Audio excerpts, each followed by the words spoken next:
Let's see this question. The question is incorrect statement is और are. हमें यहाँ पर चार स्टेटमेंट्स गिवन है और उसमें से कौन सी इनकरेक्ट है या कितनी इनकरेक्ट है वो आइडेंटिफाई करना है। तो अगर हम स्टेटमेंट्स देखें तो कौन से कॉन्सेप्ट्स यहाँ पर यूज होंगे, तो मल्टीपल कॉन्सेप्ट्स यहाँ पर यूज होंगे। एक है process of translation. Process of translation का एक कॉन्सेप्ट यहाँ पर यूज होगा। इसके बाद अगर हम बात करें और जो कॉन्सेप्ट यूज होंगे that is of lac operon and एक और जो कॉन्सेप्ट यहाँ पर यूज होगा that is human genome project. तो अगर हम स्टेटमेंट्स को देखें और आइडेंटिफाई क्या करना है इनकरेक्ट स्टेटमेंट को, सबसे पहला, दो चार्ज टीआरएनए को अगर पास में लेके आएंगे तो फॉर्मेशन होगा पेप्टाइड बॉन्ड का between them and it would be favoured energetically.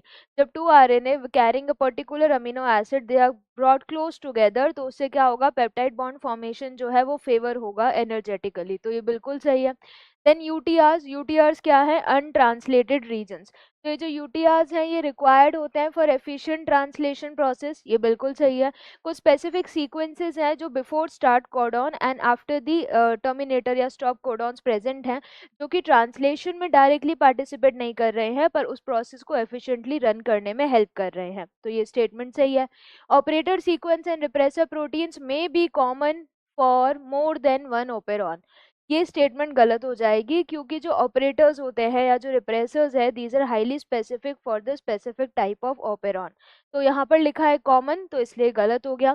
Addressing of ELSI that is ethical legal social issues is one of the important goals of HGP, ये बिल्कुल सही है। ह्यूमन जीनोम प्रोजेक्ट में बहुत सारे goals थे, उसमें से एक गोल ये था कि इस प्रोजेक्ट से रिलेटेड जो भी इश्यूज आ रहे हैं एथिकल लेवल पे, लीगल लेवल पे या सोसाइटी लेवल पे यानी सोशल इश्यूज, इन सबको एड्रेस करना जरूरी था।